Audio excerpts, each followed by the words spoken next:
Hoy se presentan dos alumnos de la línea de música en creación, Patricia Valenzuela y Natalia Cantillano, los nombré por orden que aparecen en mi pantalla, y vamos a empezar al tiro. Empezamos por Natalia Cantillano, cuyo título del trabajo que va a presentar es La música de cámara como proceso creativo de arte colaborativo. Entonces, les cuento un poco de qué trata. A través de las obras trabajadas en el programa de Magíster, Natalia Cantillano hace un análisis sustentado en el proceso, llevado a cabo desde las primeras lecturas de las obras hasta el momento de su preparación para el recital de finalización del programa de Magíster. Cantillano destaca como aspectos relevantes para un buen trabajo de agrupación de música de cámara estable la importancia de una adecuada preparación, la compatibilidad de caracteres, ensayos en conjunto y la dinámica interna en la toma de decisiones, y en último término, la comunicación. Para lograr resultados conjuntos, necesariamente la comunicación deberá ser de varias formas. Una de ellas es la comunicación verbal, otro recurso es la comunicación musical y junto a las anteriores, la fascinante comunicación no verbal. Otra discusión muy interesante que aborda Cantillano es la temática en torno a la información contenida en la partitura, en virtud de ser su principal fuente de información objetiva en relación a la obra y al estilo musical, pero tomando real consideración acerca de las limitaciones que presenta la escritura musical. En ese punto cobra vital importancia la comunicación verbal en el proceso de trabajo durante los ensayos, en relación a sutilezas del lenguaje, como la metáfora, por ejemplo, recurso expresivo del lenguaje hablado y escrito que hace de puente entre estos dos mundos. Entonces dejo a Natalia para que nos haga su presentación. Hola, buenas tardes a todos. Voy a empezar a compartir pantalla.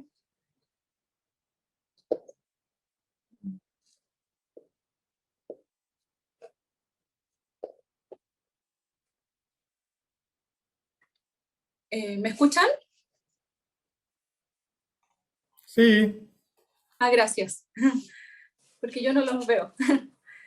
Ya, bueno, Carolina ya hizo la introducción un poco del trabajo, así es que, bueno, no existe mucha investigación acerca del trabajo interno de una agrupación de música de cámara, sobre cómo es el proceso de ensayar y armar una obra, hasta llevarla al escenario en un concierto en vivo. A través de las obras trabajadas en el programa Magíster realizo un análisis sustentado en el proceso llevado a cabo desde las primeras lecturas de las obras hasta el momento de su preparación para el recital de finalización del programa Magíster. Voy a pasar. Estos son los puntos que yo trabajo, o sea, que yo analizo. La preparación individual como primer punto. Se refiere a un estudio de la parte individual con el instrumento y un análisis de la partitura general como paso previo al encuentro con los otros integrantes de la agrupación.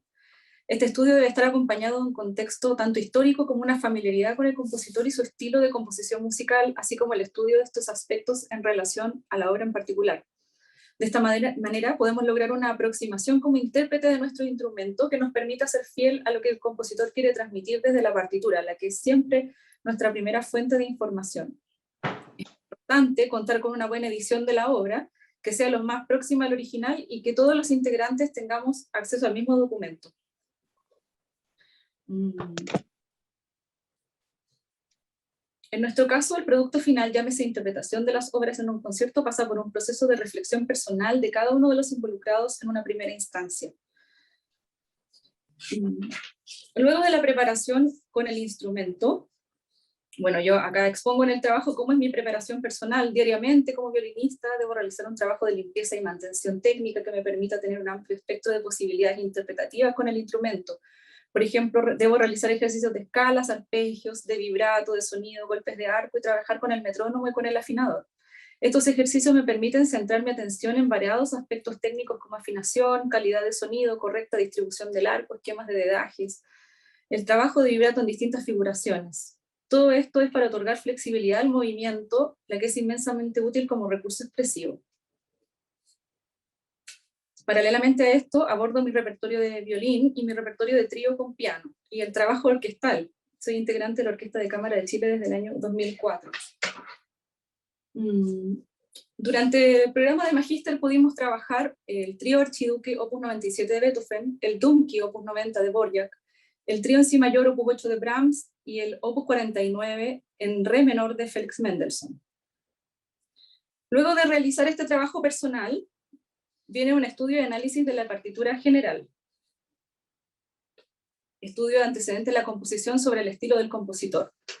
Todo eso de manera personal. Y luego vienen los ensayos en conjunto. Al momento de juntarse a ensayar con el ensamble, el proceso reflexivo que antes se realizó de manera particular, ahora se hace de manera conjunta y se desmenuza a la hora de interpretar. El trabajo se aborda por partes, se exponen criterios técnicos, estilísticos, musicales, históricos, personales. Es en ese momento que comienza a tomar forma el proceso de recreación de una obra musical, que busca ser fiel a lo que su compositor plasmó en la partitura, intentando con los conocimientos técnicos musicales lograr un rescate de sus elementos históricos, estilísticos, a través de un trabajo hermenéutico que conlleva elementos nuevos que involucran a los integrantes de la agrupación de cámara que interpreta la obra. Para lograr un adecuado trabajo hay que estructurarlo. Entonces viene la estructuración de los ensayos. Primeramente se realiza una lectura de la obra.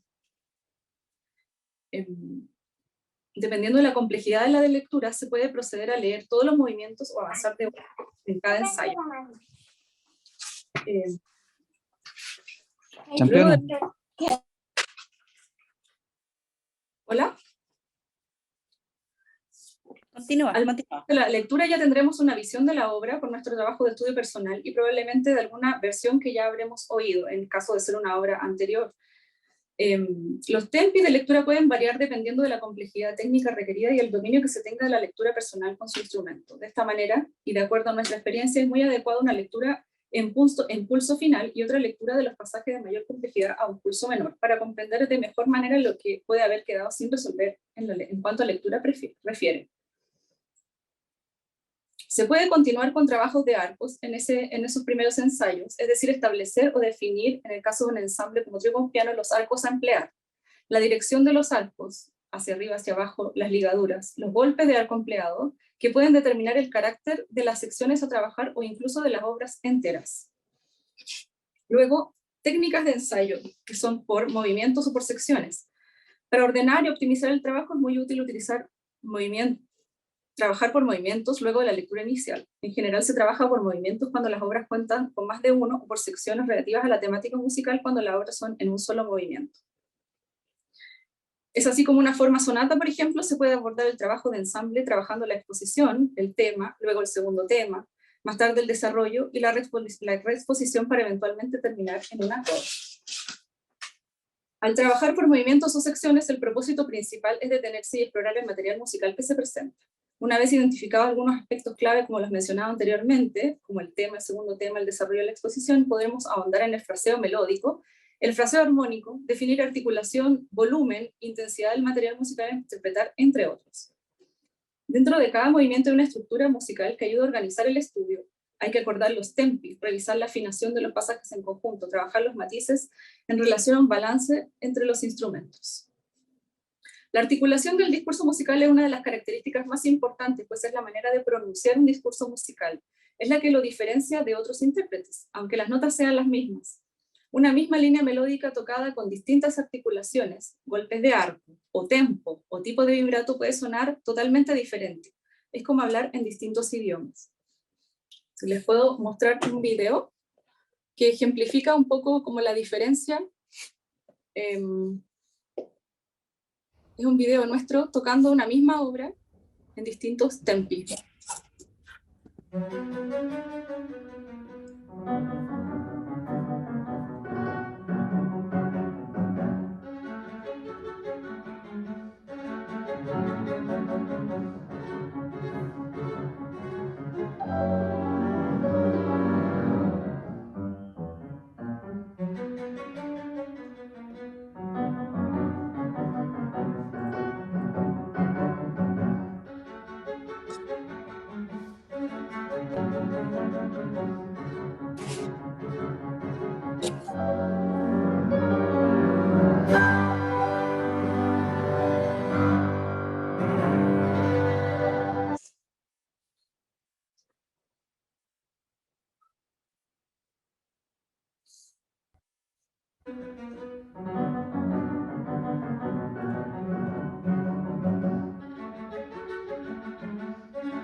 Eso era para ejemplificar qué tanto puede cambiar de carácter una obra si se regula un poco solamente el tempi.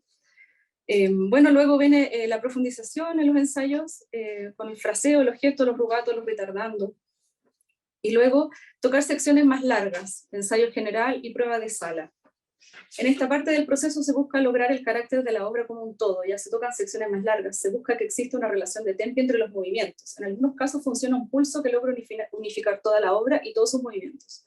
Un ensayo general es para sentir como si fuera el momento del concierto en todo sentido. En esta instancia podemos cronometrar las obras, probar acústica de sala, probar concentración y la propuesta escénica y artística del repertorio a interpretar. Es un paso fundamental antes de un concierto, brinda conocimiento y tranquilidad. Luego propongo el tema de compatibilidad entre los músicos que integran una agrupación de música de cámara estable.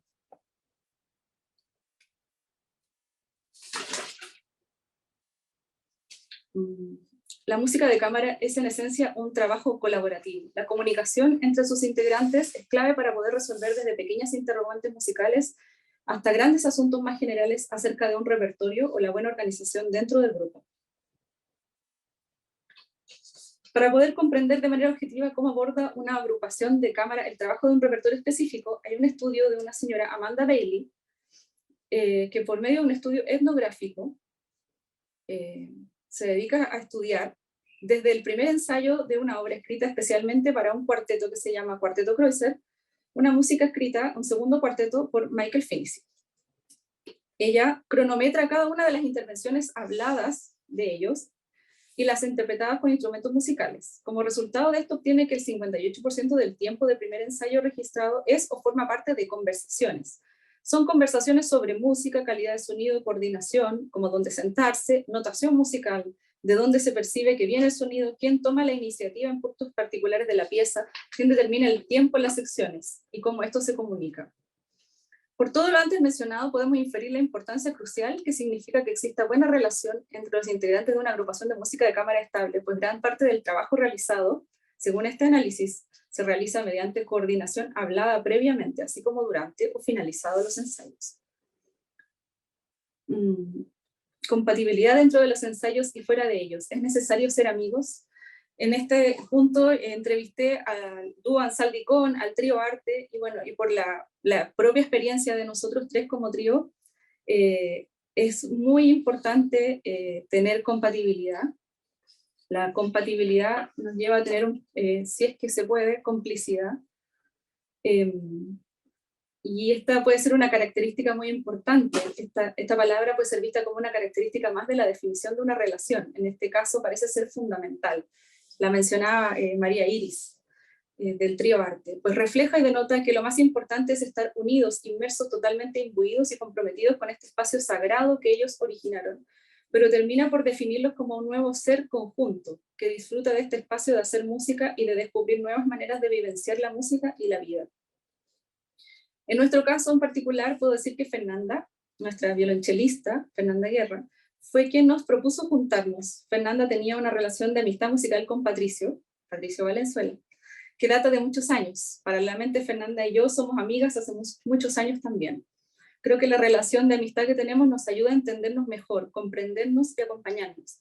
La música y el trabajo de música de cámara dentro del trío viene a complementar esta relación de amistad y de respeto, de pensar en el otro, de ponerse los zapatos del otro y escuchar al otro.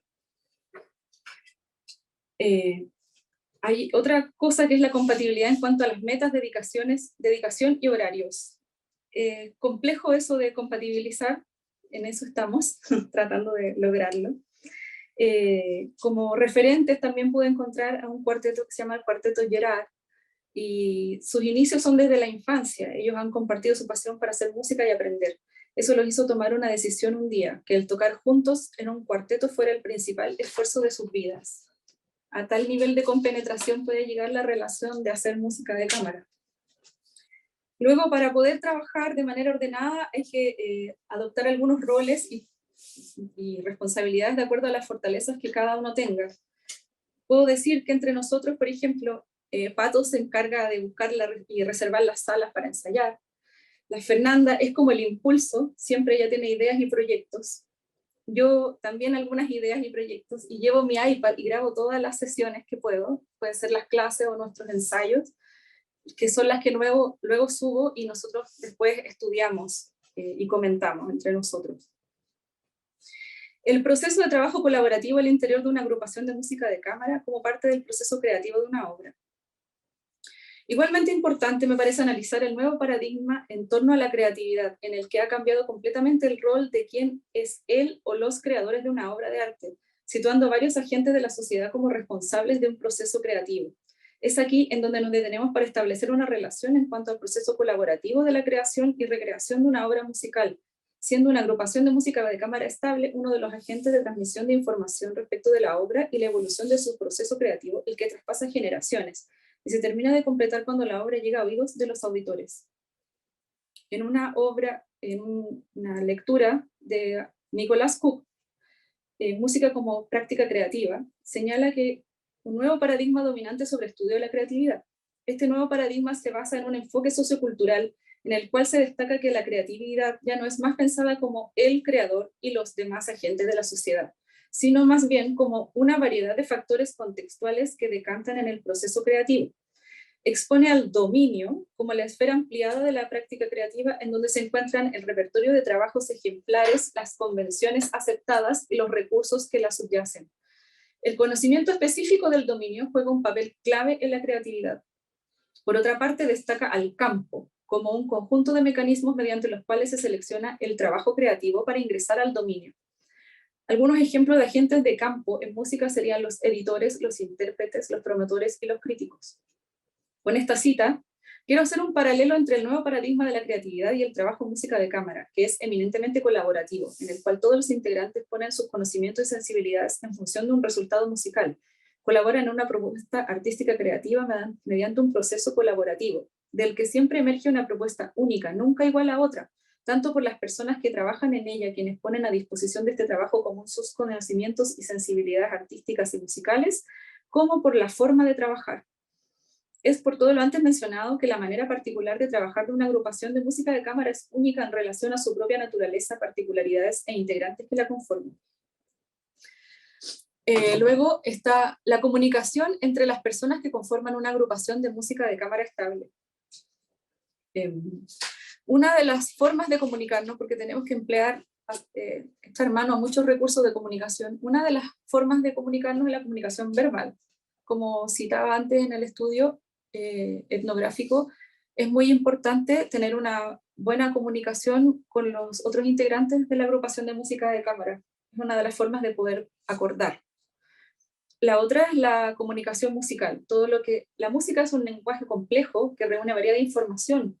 La notación musical nos transmite información concreta como la altura y duración de las notas, armonía y articulación, afectos, efectos sonoros. Otra información que resulta de la unión de toda esta información concreta contenida en una partitura y un documento sobre el compositor o el periodo en que fue escrita van entregando antecedentes no menos importantes para complementar la información que se puede traspasar a través de la comunicación musical. De esta forma, a través de la interpretación, podemos recibir y entregar información histórica y estilística. Otra forma de comunicación es la comunicación gestual. En la interpretación musical existe la comunicación no verbal, la que es relativa a los movimientos corporales, las miradas, las respiraciones, que en música indican pulsos, ritmos e incluso carácter de una obra. La comunicación no verbal puede evidenciar de igual manera periodos estilísticos, jerarquía musical, en términos de quién o quiénes llevan la voz principal, quién da las entradas. Puede igualmente evidenciar afectos, los que determinan el espíritu o carácter de las obras a interpretar. La disposición corporal al momento de interpretar un instrumento denota estados de ánimo que pueden revelar tanto el espíritu de la obra como particularidades del intérprete y que pueden transmitirse entre personas de forma inmediata en un ensayo o concierto. Lo que se quiere comunicar cuando uno está hablando debe ser dicho de la manera más clara y precisa que se pueda, siempre con respeto por el compañero o la compañera. Lo ideal es que la comunicación verbal en un ensayo no sea mayor a la comunicación musical y gestual, pues estos últimos son nuestro lenguaje al momento de un concierto. Nuestro lenguaje principal es la música. Nuestro lenguaje de apoyo es el lenguaje hablado. Algo muy notable que se veía en este estudio de Amanda Bailey, el estudio etnográfico que cité anteriormente, el lenguaje hablado se ocupa para transmitir la información deseada que no está expresada en notación musical. Esta observación se torna especialmente relevante en relación a la búsqueda de sonido. Al primer ensayo de lectura de la obra, el compositor Michael Finney, quien al minuto luego de haber llegado realiza una observación sobre el tipo de sonido, fue necesario que él tuviera que hablar para hacer la observación. Y el posterior requerimiento acerca del tipo de sonido, lo que refleja las limitaciones de la notación musical por una parte en relación al sonido, y por otra refleja que los datos cuantitativos, como la cantidad de tiempo destinada a hablar, una vez más no refleja la importancia del contenido cualitativo que es el sonido. Bailey entonces cita a un señor, Stephen Feld, que es etnomusicólogo, músico y profesor de antropología y música en su estudio, quien emplea su propio método racional de análisis del habla. Feld se pregunta, ¿qué comunica el habla sobre la música? Él explica por qué los músicos hablamos metafóricamente. Las metáforas operan sobre el significado de la forma, generalizan en una forma casi inclasificable, pero son específicas en una forma que las descripciones raramente se acercan. Tal vez el uso de la metáfora por parte de los músicos es usado como un puente entre un mundo concreto, las palabras, y uno que pretende no ser concreto, como es la música.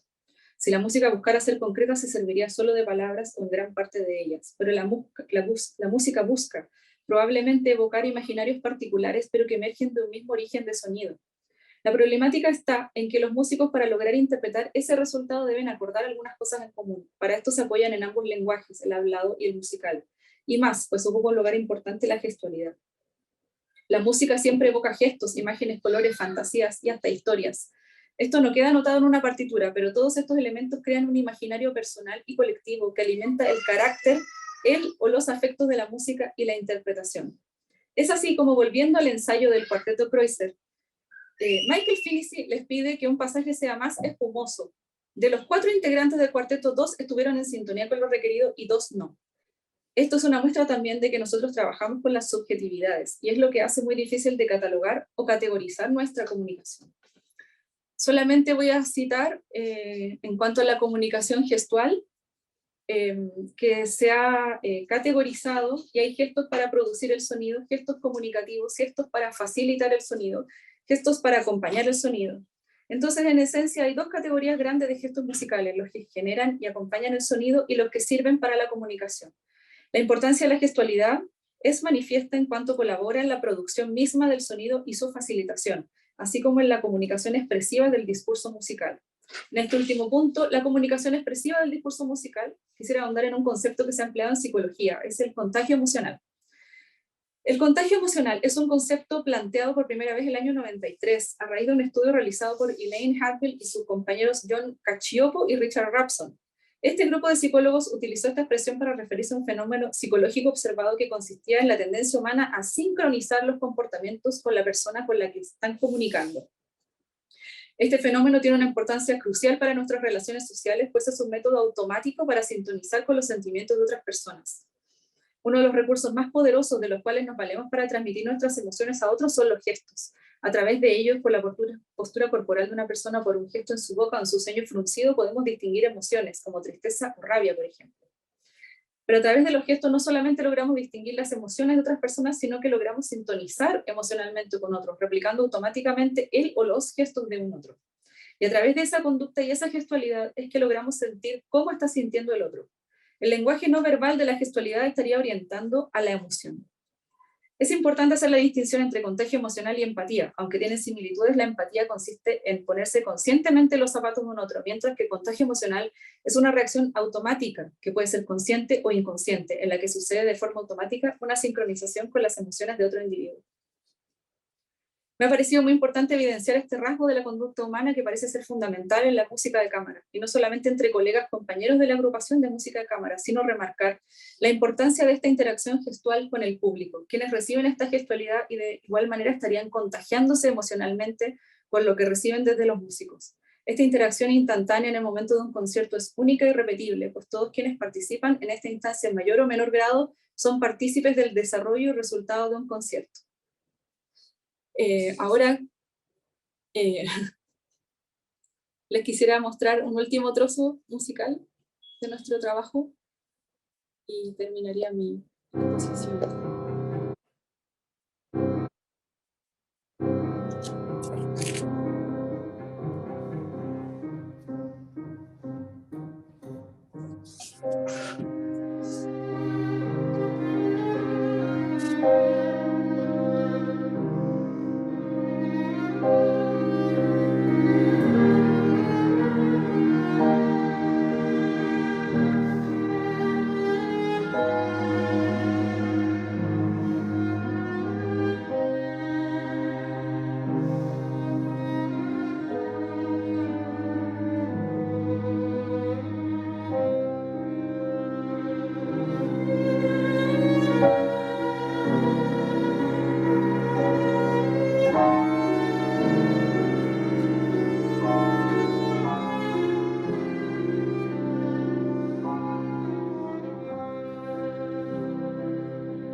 Ok, muchas gracias, Natalia. Para respetar el tiempo voy a presentar a Patricio. Estamos ahí sobre la hora y al final podrán hacer sus preguntas a ambos, individualmente, pero de las dos presentaciones. El trabajo o la presentación de Patricio se llama Estudio, Análisis Comparativo y Experiencias Interpretativas en torno al trío número 1, opus 8 de Johannes Brahms. Este trabajo de investigación vía creación consiste en comparar el contenido musical presente en las versiones original y revisada del trío número 1, opus 8, en si mayor para violín, violonchelo y piano, con la finalidad de contribuir al conocimiento y enriquecer el trabajo interpretativo en torno a la obra. De esta manera, esta investigación se ha ido desarrollando desde la práctica musical, con ensayos semanales junto al trío Bouchard, constituido por Natalia Cantillano, violín, María Fernanda Guerra, violonchelo, y Patricio Valenzuela, piano, junto al profesor guía Martin Austin. Parte del resultado final de esta investigación consistirá en un recital público en el auditorio del Campus Oriente de la Universidad Católica, interpretando la versión revisada de este trío. Entonces dejo con ustedes a Patricio.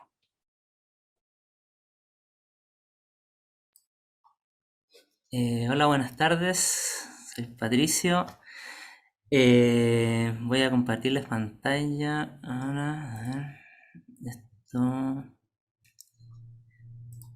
Ay, perdón. Esto. A ver.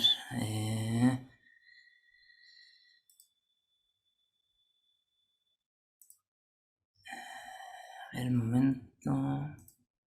Ya.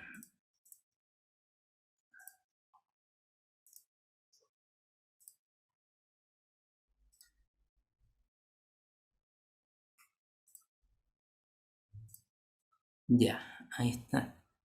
¿Se ve, no es cierto? Sí.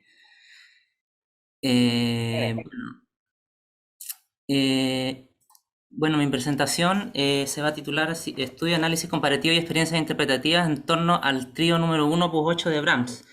Bueno, como ya dijo Carolina como descripción general, bueno, este trabajo consiste en comparar ambas versiones del trío, desde la práctica artística con ensayos, junto al trío Bouchard, que son los 3 integrantes que somos Natalia Cantillano en violín, Fernanda Guerra en cello y Patricio Valenzuela en piano.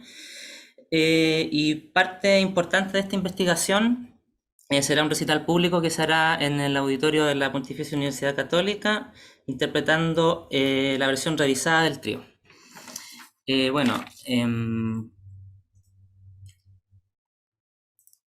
en cuanto a los antecedentes generales del trío, les voy a hablar un poquito en cuanto a la motivación del compositor para revisar su trío en 1889. Según Specht, su editor Simrock le sugirió a Brahms revisar algunas de sus obras tempranas, sugerencia que Brahms consideró y que lo impulsó a reevaluar su trío en su versión original, encontrando que el romanticismo exagerado de esa versión ya no le satisfacía como en esos años, así que se abocó a la renovación completa de la partitura. En una carta de Brahms a Clara Schumann se sintetiza de algún modo esa insatisfacción con el romanticismo exagerado de su versión original del trío y su deseo de ajustarlo a sus nuevos parámetros. En una carta le dice: he reescrito mi trío en si mayor, quizá no sea tan salvaje como antes, pero será mejor. Otro aspecto es que Clara Schumann recomendó airadamente el nuevo trío en una carta dirigida a Breitkopf and Hartel para su publicación, y ellos editaron la obra en noviembre de 1854. Por su parte, Robert, su esposo, aclamó desenfrenadamente la obra de Brahms. Lo relevante de que haya permanecido el trío número 1 opus 8 en sus 2 versiones hasta el día de hoy nos estimula a descubrir cómo el estilo y el material sonoro se fue transformando en el tiempo, cómo fue adquiriendo nuevas vestiduras armónicas, nuevos equilibrios, una mayor claridad en las ideas tal vez. Al parecer, la versión revisada del trío en si mayor representa una mayor atracción desde el punto de vista estilístico y representativo de la música de Brahms en relación a su versión original, lo cual ha motivado actualmente a los intérpretes a incluirla preferentemente en sus programas de concierto. Y lo último es que, aunque parece no haber registro escrito acerca de cómo la crítica o el público recibió el estreno del trío 1 opus 8 en su versión revisada, sí se apunta entre sus datos biográficos de que año a año Brahms fue posicionándose como uno de los compositores más solicitados del momento. Ahora, en cuanto a la comparación general de ambas versiones, les voy a hablar en términos generales primero y después algunos ejemplos de estas comparaciones. En términos generales, la versión revisada del trío representa una renovación completa de la partitura en el primer, tercer y cuarto movimiento. Los segundos temas fueron reescritos, secciones enteras y estructuras formales fueron abreviadas. La versión original es aproximadamente 15 minutos de ejecución más larga que la revisada, siendo la duración de la original 45 minutos aproximadamente, mientras que la revisada dura 30 minutos. Los movimientos más intervenidos por Brahms en su versión revisada fueron el primer y el cuarto movimiento, haciendo una reelaboración completa del desarrollo en ambos movimientos. El segundo movimiento, el scherzo, no lo cambió casi en absoluto. Y en el tercer movimiento, el adagio, Brahms modifica una sección completa en la que interviene un solo de violonchelo que desarrolla una bella y distintiva línea melódica, dándole al violonchelo un protagonismo relevante en la versión revisada respecto de la original. Ambas versiones comparten el tema inicial, colocando a cada versión en el contexto de una sola obra. Sin embargo, el contenido restante de cada versión conserva su propia identidad. Ambas versiones exhiben el uso de la forma sonata. Y en cuanto a la influencia de Schumann en el trío Opus 8 de Brahms, Annie Jim en su estudio comparativo del trío con piano en do menor Opus 63 de Schumann con el Opus 8 de Brahms, en su primera versión y su versión revisada, establece relaciones biográficas y compositivas entre ambos compositores. Es posible pensar como hipótesis que el joven Brahms modeló su trío Opus 8 del Opus 63 de Schumann, sugiriendo una tradición de interpretación paralela entre las dos obras. Bueno, ahora quiero mostrarle algunos puntos importantes de la comparación de estas dos versiones. Tenemos cambios que no afectan en la forma y cambios que influyen en la forma. Por ejemplo, en los que no influyen en la forma tenemos cambios en las melodías y cambios de voces e instrumentación. Quisiera aquí, voy a ver aquí, compartir.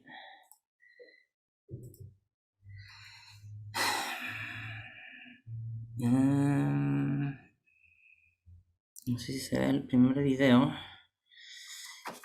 Por ejemplo, el primer ejemplo que les quiero dar de cambio en las melodías, en el primer movimiento, compases 1 al 19, en la versión revisada Brahms elimina las intervenciones del violín que complementan la exposición del tema entre el piano y el violonchelo, dando así una mayor claridad a la entrada de las voces y una mayor expectativa a la entrada del violín en el compás 20.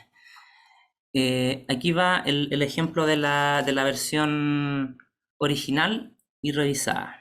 Sería esta la versión original.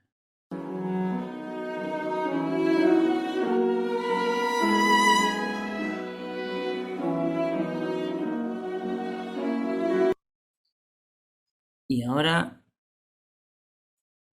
la versión original. Aquí se puede apreciar.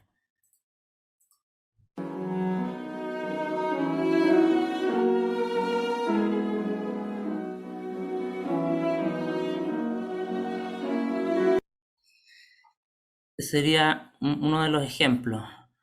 El segundo ejemplo es en el segundo movimiento, compase 201 al 252. En esta sección el compositor hace la diferencia de color con el violonchelo, cambiando el material del tema de este en la versión original a motivo de negras, en pizzicato en la versión revisada. Además duplica el tema en la vuelta en la tónica entre el piano y el violonchelo en la versión revisada, lo que no sucede en la versión original, logrando así un color distinto y una sonoridad más orquestal. Aquí serían los videos de las dos versiones en ese pasaje.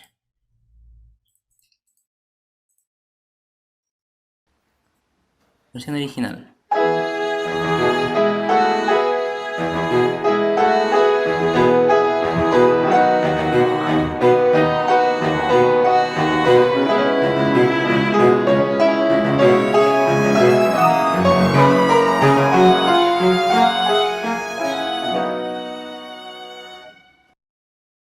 Y la versión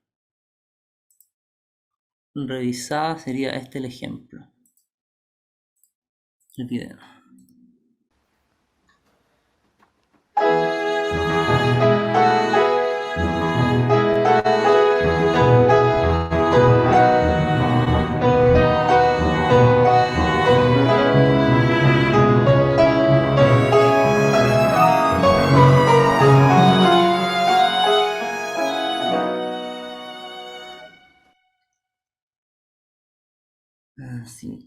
Ya. Por ejemplo, en cambios de voces e instrumentación, el otro ejemplo sería el primer movimiento, compase 55 al 59. En este pasaje, Brahms cambia completamente la figuración del piano entre la versión original a la revisada, pasando de notas largas octavadas en la mano izquierda y un tipo de figuración en la derecha, sin completar la armonía de un acorde de 4 notas cada 2 tiempos del compás a una figuración de movimiento contrario entre las 2 manos de esa misma armonía. Además, suprime las intervenciones del violín que son las del comienzo del primer movimiento. De esta manera, el compositor logra una sonoridad mucho más homogénea y menos contrastante entre las partes. Estos serían los ejemplos de la versión original y revisada.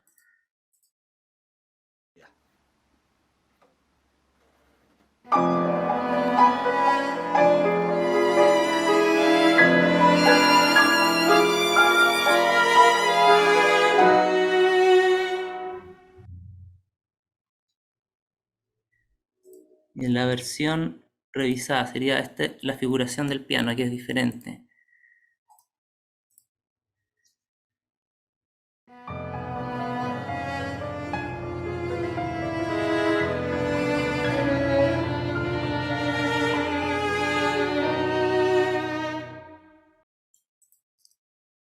También podemos ver un ejemplo en el tercer movimiento, compases 22 a 32, en donde en estas frases se pueden apreciar claramente la diferencia entre las líneas melódicas de la cuerda y algunas duplicaciones de voces en el piano. En la versión original el violín duplica la voz superior del piano, mientras que en la revisada se pueden ver 3 líneas totalmente independientes en cuanto a movimiento armónico, logrando así una textura mucho más diferenciada en cuanto al color. Este sería este video de acá, versión original.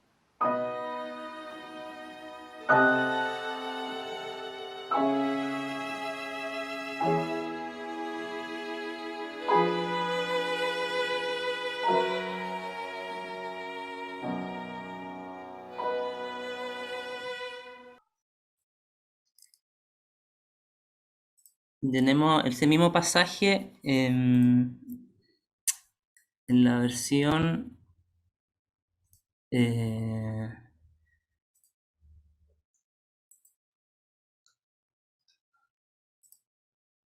original, no, revisada, perdón.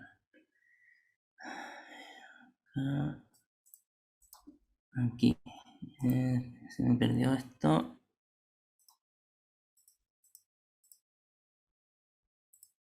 Aquí está. Ahí se puede notar el cambio de voicing y de líneas melódicas.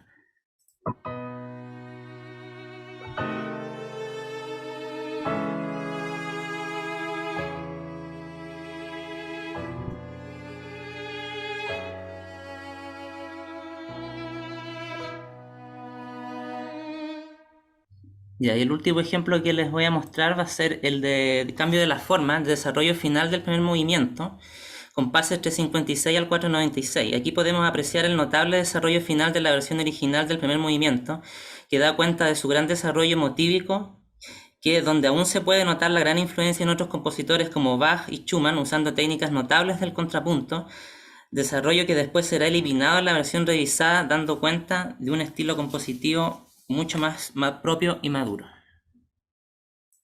Aquí está el pasaje.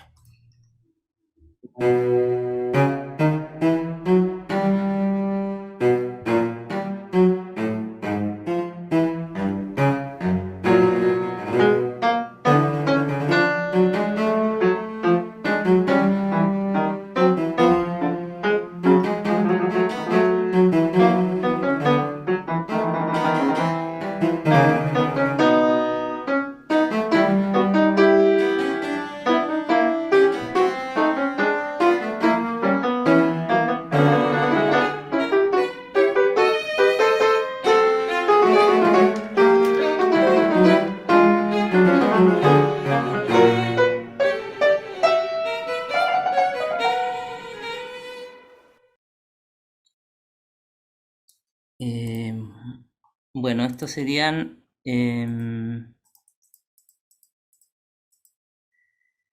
los ejemplos. Y como conclusiones, puedo decir que lo primero que se puede concluir es la oportunidad invaluable que representa la existencia de 2 versiones del trío opus 8, una muy temprana en los inicios del trabajo compositivo de Brahms y otra en el periodo de su madurez creativa, que ha permitido realizar la comparación del contenido musical de ambas para apreciar cómo Brahms replanteó su obra en la versión revisada de acuerdo a nuevos parámetros, experiencias y evolución alcanzada en su desarrollo artístico. Aun cuando hay contenido musical que ambas versiones comparten, cada una de ellas conserva su propia identidad. Esta oportunidad única ha permitido reconocer en la nueva versión cambios de textura, precisiones en cuanto al tempo de los movimientos, algunas modificaciones armónicas, supresión de algunas secciones, acotando más en general el discurso musical, dándole un mayor orden y coherencia, alejándose tal vez de los cambios bruscos que se puede apreciar en la versión original, producto de una vehemencia juvenil que lo impulsaba a experimentar con los materiales nuevos que iba descubriendo. Finalmente, la comparación, análisis y reflexión en torno a ambas versiones del trío colabora significativamente en la toma de decisiones interpretativas, permitiendo ahondar en el contenido musical de ambas, a estar consciente de los diferentes periodos del desarrollo creativo del compositor, de modo de ajustar la interpretación lo más fiel posible al lenguaje y discurso musical respectivo. Bueno, esa ha sido mi presentación. Ahora damos la palabra a los demás. Gracias, Patricio. Ya. Y gracias, Natalia, también. Bueno, demos paso a las preguntas. Pueden escribirlas en el chat o pueden levantar la mano y hacerlo ustedes mismos.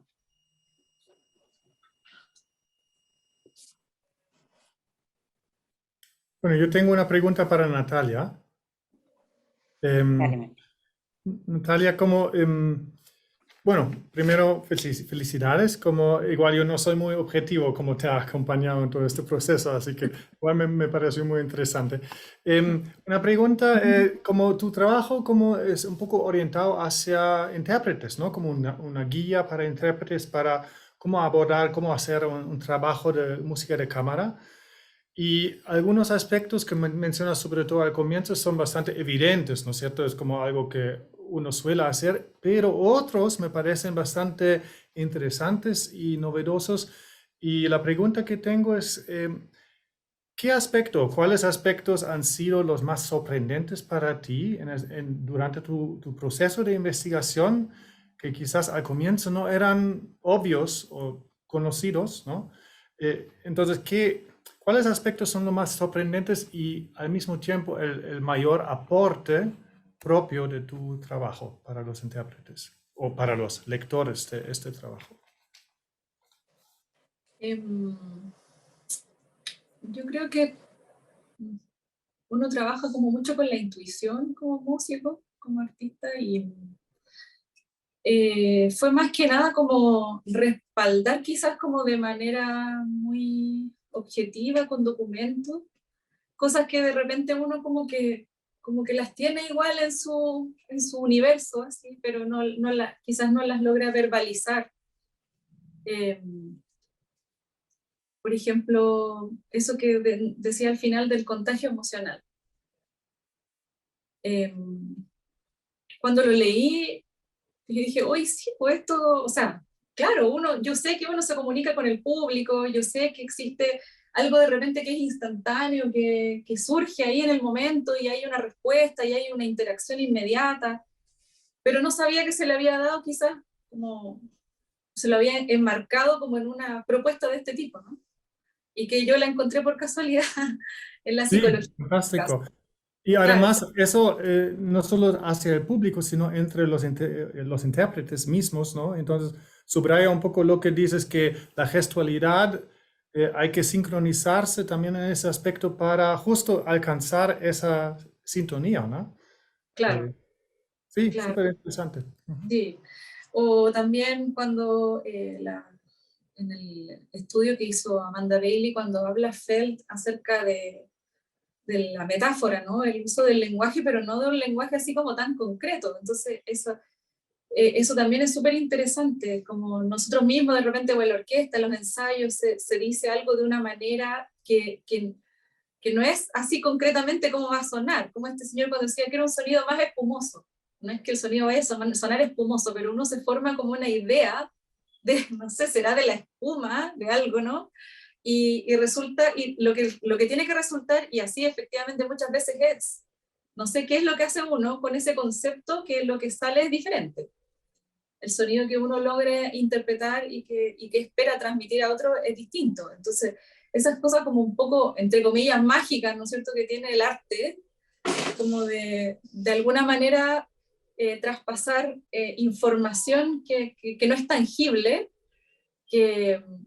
pero que no es tangible como, no sé, como esto, pero que para uno es tan impactante a veces, como que logra así removerle el piso completamente. Sí, gracias, sí, son puntos interesantes, gracias.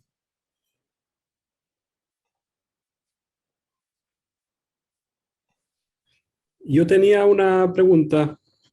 La verdad es que es para ambos. La puede responder Natalia o Patricio, al que le resuene. Y es algo que tiene que ver con algo que dijo Natalia sobre la dinámica de colaboración en un grupo de cámara. Y me preguntaba por el tema de la democracia, que encuentro que estos meses está tan presente en nuestras vidas. Y ha habido, especialmente desde Inglaterra, una discusión sobre hasta qué punto la música es democrática. No solo que apoya a un candidato, sino de maneras más sutiles, como hasta qué punto el hacer música puede ser una experiencia de la democracia. En una orquesta, en un ensamble. Y pensaba, y bueno, y la impresión es que no está resuelto. Entonces pensaba, ustedes que han estado tocando juntos, ¿cómo sienten esa experiencia? Es decir, ¿es realmente democrático o puede un grupo de cámara funcionar si no es democrático? Yo no soy músico de cámara, yo soy guitarrista, entonces intento tocar más solo. Pero cuando he tocado con violinistas, por ejemplo, en general, yo diría que no es democrática la relación. Hay un líder que está como guiando. Pienso en un cuarteto que se llama Arditi. ¿Cuán democrático es el cuarteto Arditi? ¿Y cómo ven ustedes eso? Si es una preocupación o no en lo que ustedes hacen como trío. Pato, ¿tú quieres decir algo, no? Eh, ¿De la democracia? Ah. Respecto de eso, sí, es que estaba pensando quizá, yo creo que siempre puede haber un líder, ¿ah? Pero al final yo creo que todos forman parte de la conciencia en realidad. Yo creo que tiene que ver con eso, la conciencia musical, en esos aspectos, porque yo creo que en ese sentido, o sea, más allá de que si hay un líder o no, o hasta qué punto puede serlo o no, o si es entre todos, yo creo que tiene que ver una sola conciencia musical, entonces eso puede variar, creo. ¿Nati? No sé. Sí, perdón, lo que pasa es que me estoy quedando sin batería, entonces estaba pidiendo que me ayudaran porque se me iba a apagar el aparato. Sí, no sé, no sé, mi reflexión acerca de la democracia es quizás más profunda, en el sentido que no sé si sea el sistema perfecto como para poder entablar buenas relaciones humanas. Por ahora lo está haciendo, ¿no es cierto? La democracia representativa, pero realmente tiene muchos vicios, muchos baches. Entonces, no sé si realmente yo quisiera eso como una finalidad en nuestra agrupación. Me interesa mucho más que podamos llegar a acuerdos entre nosotros tres. Entonces, no sé si eso es realmente como democracia, sino que es como congeniar entre nosotros genuinamente, ¿no es cierto? Nosotros somos muy honestos entre nosotros en nuestra relación. Si tenemos algo bueno que decirnos, nos lo decimos. Si tenemos algo como que a lo mejor nos puede ayudar al uno al otro, también nos lo decimos. Y en la música estamos tratando como de ir por ese carril, ¿no? Como de siempre apoyarnos entre nosotros, más que una cosa así como de tender a ordenar de una manera específica o de jerarquizar. Es una relación que yo siento que se hace como desde el cariño, primero que nada. Y desde el amor profundo por lo que hacemos, por la música, y muy, muy queridamente guiada por nuestro profesor Martin Oster.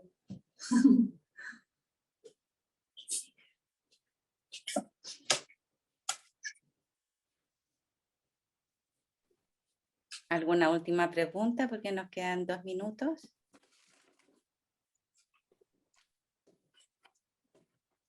¿Contamos entre todos regresivamente? Bueno, gracias Natalia, gracias Patricio, gracias a todos por asistir a este último coloquio. Nada, que tengan una buena tarde, una buena semana y un buen fin de semestre. Por mi parte me despido.